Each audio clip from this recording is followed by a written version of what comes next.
পাকিস্তান তার নিজের সীমান্ত থেকে ভারতীয় সীমান্তের ভিতরে ভারতীয় বিমানকে ভূপাতিত করেছে।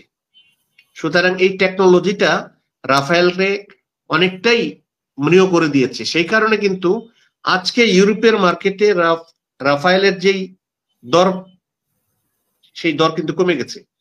এদিক দিয়ে জেট এন্ড সির দর কিন্তু বেড়ে গেছে স্টক এক্সচেঞ্জে। যে বিএনপি কোনো ভুল করবে না, বিএনপি আওয়ামী লীগকে পুনর্বাসিত করার কোনো উদ্যোগ নেবে না, বিএনপি বরং আওয়ামী লীগকে এদেশের রাজনীতি থেকে নিষিদ্ধকরণের যে প্রক্রিয়া সেটাতে ভূমিকা রাখবে। তরুণ প্রজন্মকে বিএনপি সাথে রাখবে। তরুণ প্রজন্মকে ছাড়া আগামী নির্বাচন বিএনপির জন্য অত্যন্ত কঠিন হবে এবং সেই কঠিন জায়গায় আমরা পৌঁছাতে চাই না। তারা বাংলাদেশের শত্রু, তারা এই জাতির শত্রু, এই দেশের মানুষের শত্রু, এই দেশের সার্বভৌমত্বের শত্রু, এবং তারা একটা বিদেশি শক্তির হয়ে এই দেশে তারা দীর্ঘদিন আমাদের অপশাসন করেছে। সুতরাং এইটাকে অবশ্যই অবশ্যই এবং অবশ্যই নিষিদ্ধ করতে হবে।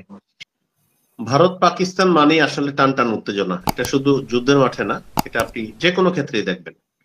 ইভেন আপনি যদি খেলাধুলার কথা ভাবেন, যে ক্রিকেট খেলা, পৃথিবীর যত খেলা আছে বিশ্বকাপ ফাইনাল ফুটবলের, সেখানে যদি আপনি চিন্তা করেন দেখবেন ভারত পাকিস্তানের খেলার মধ্যে যে টান টান উত্তেজনা, এটা অন্য কোনো খেলা এভাবে থাকে না। Any issue regarding India and Pakistan, it escalates to highest order. যে অবস্থাটা এখন তৈরি হয়েছে সেটা হলো, ভারত, আমরা যতটা দেখেছি, ভারত প্রথম অ্যাটাক করেছে 7 তারিখে মধ্যরাতের কিছুক্ষণ পর, এবং ওই দিন 5 to 10 মিনিটস পাকিস্তান তার জবাব দিয়েছে। এবং পাকিস্তানের দাবি অনুযায়ী ভারতের 3টি রাফেল, একটি MiG-21 প্লাস অন্য আরেকটি এয়ারক্রাফট তারা ধ্বংস করেছে, এবং সেই সাথে কিছু ড্রোন ধ্বংস করেছে। আর ভারতের দাবি অনুযায়ী তারা 3টি জায়গায় 9টি লক্ষ্যবস্তুতে আঘাত করে তাদের হিসাব অনুযায়ী সন্ত্রাসী বা যারা জঙ্গি আছে তাদের যে আস্তানা সেগুলো ধ্বংস করেছে। কিন্তু পাকিস্তান বলেছে সেগুলো ছিল কোনোটা মাদ্রাসা, কোনোটা মসজিদ, কোনোটা বাড়ি ইত্যাদি।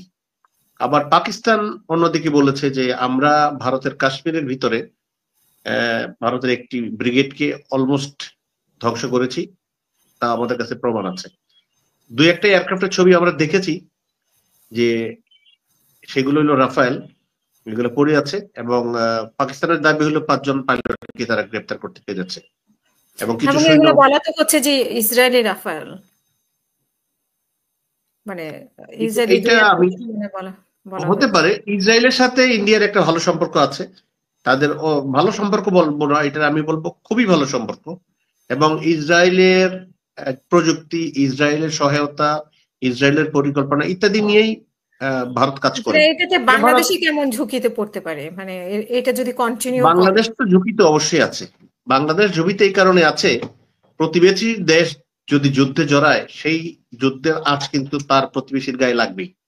এখন কিভাবে লাগবে? এই যে সারোয়ার ভাই যেভাবে বললেন যে আমরা যে সিভিল বিমান যেটা ফ্লাই করতেছে, সেটা কিন্তু আমরা নির্দিষ্ট রুটে যেতে পারছি না, আমাদেরকে রুট চেঞ্জ করতে হচ্ছে, জ্বালানির ব্যয় হচ্ছে বেশি, দূরত্ব বাড়ছে, সময় লাগছে।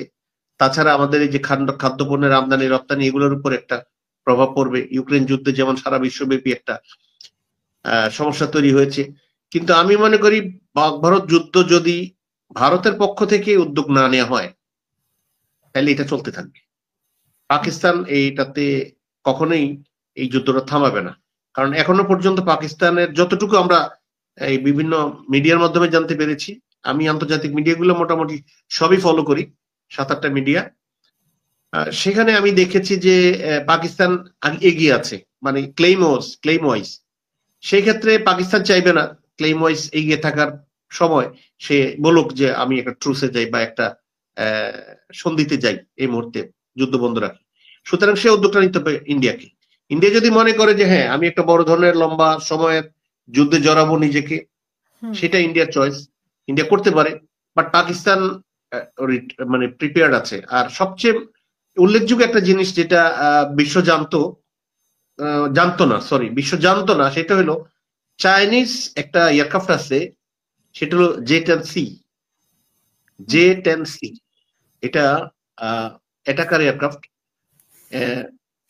এই এয়ারক্রাফটটা দিয়েই সাধারণত আমরা এই যে 3টা রাফায়েল, একটা মিগ-29 এবং আরো একটি যে বোমারু বিমান যেগুলো ভূপাতিত করেছে ওই এয়ারক্রাফটের সহায়তায়। তাছাড়া পাকিস্তানের কাছে অন্যান্য বিমানও আছে আরো, সেগুলো এখনো ইউজ করা হয়নি। তো পাকিস্তান তার নিজের সীমান্ত থেকে ভারতীয় সীমান্তের ভিতরে ভারতীয় বিমানকে ভূপাতিত করেছে। সুতরাং এই টেকনোলজিটা রাফায়েলকে অনেকটাই মৃত করে দিয়েছে। সেই কারণে কিন্তু আজকে ইউরোপের মার্কেটে রাফায়েলের যেই দর, সেই দর কিন্তু কমে গেছে। এদিক দিয়ে জেট এন্ড সির দর কিন্তু বেড়ে গেছে স্টক এক্সচেঞ্জে। সেই দিক দিয়ে বিবেচনা করলে আমি মনে করি ভারতের উচিত হবে, ভারত ভালো বোঝে, ভারত বিশাল বড় দেশ, বিশাল বড় সামরিক শক্তির দেশ, ভারত বিশ্বের 4 নম্বর শক্তির একটি দেশ সামরিক দিক থেকে। সুতরাং ভারত বিবেচনা করবে তারা যুদ্ধ চালিয়ে যাবে কি চালিয়ে যাবে না। কিন্তু পাকিস্তান এই মুহূর্তে অ্যাডভান্টেজে রয়েছে, এটুক তথ্য আমরা অন্তত মিডিয়ার মাধ্যমে জানতে পেরেছি। আমি এইটা এখানে শেষ করতে চাই, যেহেতু এই ব্যাপারে আমি আর বেশি কিছু জানি না। তবে আমি একটু পিছনে ফিরতে চাই বিএনপি কে নিয়ে। বিএনপি বাংলাদেশে এখন সবচেয়ে বড় স্টেক হোল্ডার। এই মুহূর্তে এই যে ক্রান্তিকাল চলছে, এই ক্রান্তিকালে বিএনপি হলো বাংলাদেশের সবচেয়ে বড় স্টেক হোল্ডার। বিএনপির একটি ভুল বাংলাদেশকে মহা বিপদে ফেলতে পারে। এখন তো খালেদা জিয়া ফেরত এসেছেন, তো এর বিএনপির কি কোনো পরিবর্তন আসতে পারে, মানে বিএনপির দলের মধ্যে এবং দেশের রাজনীতিতে এটার প্রভাব পড়তে পারে কিনা খালেদা জিয়া? অবশ্যই প্রভাব পড়বে। ম্যাডাম খালেদা জিয়া মানেই বাংলাদেশ, ম্যাডাম খালেদা জিয়া মানেই বিএনপি। ম্যাডাম খালেদা জিয়া অসুস্থ ছিলেন, তারপরেও কিন্তু তিনি রাজনীতিতেই ছিলেন, হয়তো সক্রিয়ভাবে অংশগ্রহণ করতে পারেননি। আমি যেটা বলছিলাম যে বিএনপির একটি ভুল সিদ্ধান্ত, একটি কার্যক্রম এই জাতিকে মহাবিপদে ফেলতে পারে। আবার বিএনপির একটি সঠিক পদক্ষেপ, সঠিক সিদ্ধান্ত এই জাতিকে যে কোনো মহাবিপদ থেকে রক্ষা করতে পারে। সুতরাং বিএনপি ভুল করা চলবে না। আর যাই হোক, আওয়ামী লীগ নিষিদ্ধ হবে, আওয়ামী লীগ এদেশের রাজনীতি করতে পারবে না, আওয়ামী লীগকে এদেশে পুনর্বাসিত করা যাবে না, আওয়ামী লীগকে আগামী নির্বাচনে আনা যাবে না। এই যে মানুষের চাহিদা, এই যে তরুণ প্রজন্মের চাহিদা, এই যে 4 কোটি ভোটার যারা ভোট দিতে পারে নাই গত 3টি নির্বাচনে, তাদের যে চাহিদা, এগুলোকে মাথায় রেখে বিএনপিকে তার কর্মসূচি প্রণয়ন করতে হবে, কথাবার্তা ওইভাবেই বলতে হবে। কারণ বিএনপির নেতৃবৃন্দের কাছে মানুষ আশা করে ওই ধরনের কথাবার্তা, যে ধরনের কথাবার্তা এই তরুণ প্রজন্ম পছন্দ করে। আগামীর বাংলাদেশ হবে তরুণ প্রজন্মের বাংলাদেশ। মনে রাখতে হবে 3 জন ছাত্র নেতা কিন্তু মন্ত্রিত্ব পালন করেছেন, এখনো 2 জন আছেন, 1 জন মাত্র অবসরে গিয়েছেন। সুতরাং ছাত্র নেতারা কোনো অভিজ্ঞতা ছাড়াই তারা কিন্তু তাদের মন্ত্রণালয় ভালো চালিয়েছেন। আমি মনে করি এই উপদেষ্টা পরিষদের মধ্যে এমন অনেকেই আছেন যাদের ব্যাপারে আমরা সন্দিহান আদৌ তারা কোনো দায়িত্ব পালন করছেন কিনা, করতে পারছেন কিনা। সুতরাং বিএনপি কে ভুল করতে পারবে না। আওয়ামী লীগকে নিষিদ্ধ করতে হবে, তাদের রাজনীতি একেবারে টোটালি বাংলাদেশে নিষিদ্ধ করতে হবে। আগামী নির্বাচনে কোনোভাবেই আওয়ামী লীগ যেন নির্বাচনে আসতে না পারে সেটা নিশ্চিত করতে হবে। এই সিদ্ধান্তগুলো বিএনপি কে বুঝে শুনে নিতে হবে। অসংখ্য ধন্যবাদ। যে আমি ব্যারিস্টার সারোয়ার হোসেন, আপনার শেষ বক্তব্য। করিডোর জনগণের উপর চাপিয়ে দেওয়া যাবে না, এই বিষয়ে যদি আপনি কিছু বলেন। যেটা ফখরুল আমি আর একটা লাইন একটু বলতে চাই উইথ পারমিশন। সেটা হলো এই করিডোর নিয়ে প্রশ্নটা আসছিল। করিডোর পৃথিবীতে আপনি দেখেন যে দেশে যতক্ষণই করিডোর দেওয়া হয়েছে, করিডোর কিন্তু আর কখনো ফেরত দেওয়া হয়নি। এটা লিবিয়া বলেন, এটা সিরিয়া বলেন, এটা ইরাক বলেন, এটা আফগানিস্তান বলেন, এটা ওই বসনিয়া বলেন, কোথাও করিডোর কিন্তু আর অরিজিনাল দেশের কাছে আর ফেরত যায়নি। সুতরাং মানবিক সহায়তার নামে যে করিডোর দেওয়া হচ্ছে, ভেবে দেখতে হবে এই করিডোরের লোকেশনটা কোথায়। এই করিডোরের জায়গাটা যদি এক সময় হাতছাড়া হয়ে যায় আমাদের, তাহলে সেখানে কি হইতে পারে, ভবিষ্যতে কি পরিকল্পনা থাকতে পারে এই করিডোরের, সেটা আবার কোন দেশের ক্যান্টনমেন্ট হয়ে না যায়, সেটা আবার কোন দেশের সামরিক একটা উপস্থিতির জায়গা না হয়ে যায়, ইত্যাদি কিন্তু বিবেচনায় রাখতে হবে। আমি এই বলে শেষ করব যে বিএনপি কোনো ভুল করবে না, বিএনপি আওয়ামী লীগকে পুনর্বাসিত করার কোনো উদ্যোগ নিবে না, বিএনপি বরং আওয়ামী লীগকে এদেশের রাজনীতি থেকে নিষিদ্ধকরণের যে প্রক্রিয়া সেটাতে ভূমিকা রাখবে। তরুণ প্রজন্মকে বিএনপি সাথে রাখবে। তরুণ প্রজন্মকে ছাড়া আগামী নির্বাচন বিএনপির জন্য অত্যন্ত কঠিন হবে এবং সেই কঠিন জায়গায় আমরা পৌঁছাতে চাই না।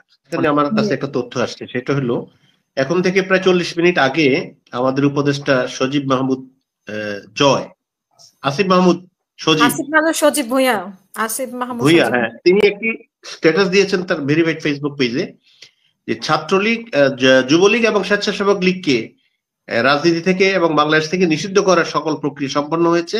এটা বেশ কয়েকদিন থেকে চলছিল, এটা চূড়ান্ত পর্বে আছে, যে কোনো সময় ডিক্লারেশন। আমি মনে করি এটা একটা যুগান্তকারী সিদ্ধান্ত। এই যে কাজটা করতে যাচ্ছে স্বেচ্ছাসেবক লীগ এবং যুবলীগ, আগে তো ছাত্রলীগ করাই হয়েছে। আমি একটা এইখানে হারুন ভাই আমি একটা জিনিস অ্যাড করি। আজকে আমি একটা পত্রিকা আমি ইন্টারভিউ দিয়েছি যে আপনি ছাত্রলীগকে ব্যান্ড করলেন, ছাত্রলীগকে কে সৃষ্টি করেছে? আওয়ামী লীগ। ছাত্রলীগকে সন্ত্রাসী লীগ কে পরিণত করেছে? মূল দলকে আওয়ামী লীগ। তো আপনি লেজ, সাপের লেজ আপনি বন্ধ করলেন, সাপের তো মুখটা রয়ে গেছে। তো ঠিক আছে, সেদিকে আওয়ামী লীগ। এখন আপনি যুবলীগ অথবা যুবলীগ এবং ব্যান্ড করলে ওইটা আওয়ামী লীগকে ব্যান্ড করার যুক্তিযুক্ত আরো বাড়িয়ে দেয়। সো আপনি একটা অঙ্গ সংগঠন আপনি ব্যান্ড করলেন, এরা তো আবার বিভিন্ন দলে চলে যাচ্ছে, বলা হচ্ছে যে এরাই আবার এনসিপি তে নতুন হচ্ছে বা বিএনপি তে আসবে কিনা জানি না। ঠিক আছে, মানুষ দেখবে যে তারা নতুন করে এনসিপির ভিতরে ঢোকার চেষ্টা করছে, বদল করা যায়। আরেকটা জিনিস এখানে বলা প্রয়োজন, আমি মনে করি যে যারা কোনো অপরাধ করেনি তাদেরকে মিথ্যা মামলা জড়ানো উচিত না। এটা আমাদের দেশকে আরো বিভক্ত করে দেবে, আরো প্রতিহিংসার দিকে যাবে। এই জায়গাটা নিবারণ করা প্রয়োজন যে আওয়ামী লীগের 15 বছরে যখন মিথ্যা মামলা হয়েছে, এই সময় যেন মিথ্যা মামলা না হয়। যারা এগুলো করছে তারা ভুল করছে, তারা বিএনপির জন্য বিপদ ডেকে আনছে।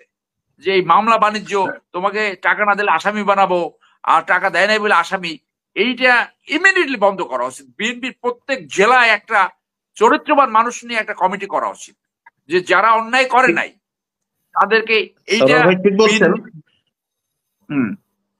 আমি আরেকটু যোগ করবো শেষ করার আগে আরেকটু যোগ করবো, সেটা হলো আসিফ সাহেব, অর্থাৎ উপদেষ্টা আসিফ সাহেব যেটা বলেছেন যে যুবলীগ এবং স্বেচ্ছাসেবক লীগকে নিষিদ্ধ করা হচ্ছে, এবং আমি মনে করি তারপরেই আওয়ামী লীগের উপরে আসবে। কারণ ছাত্রলীগ হয়েছে, যুবলীগ হবে, স্বেচ্ছাসেবক লীগ আর বাকিগুলা খুব একটা ধর্তব্যের মধ্যে না আনলেও চলবে।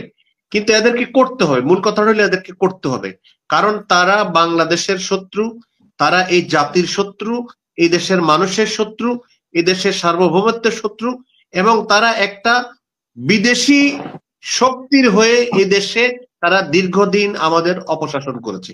সুতরাং এইটাকে অবশ্যই নিষিদ্ধ করতে হবে। সেই সাথে আমি অন্তর্বর্তীকালীন সরকারের প্রতি আজকের এই অনুষ্ঠানের মাধ্যমে আহ্বান জানাবো, আপনারা সংস্কারের নামে কালক্ষেপণ করবেন না, এদেশের মানুষকে এত বোকা ভাববেন না। এদেশের মানুষ অনেক বেশি রাজনৈতিক সচেতন। আমি মনে করি দক্ষিণ এশিয়ার মধ্যে বাংলাদেশের মানুষের রাজনৈতিক সচেতনতা হার অনেক বেশি।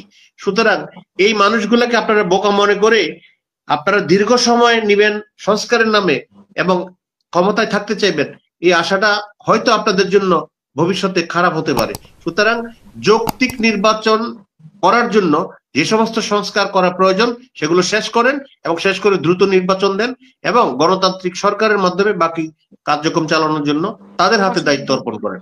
অনেক ধন্যবাদ।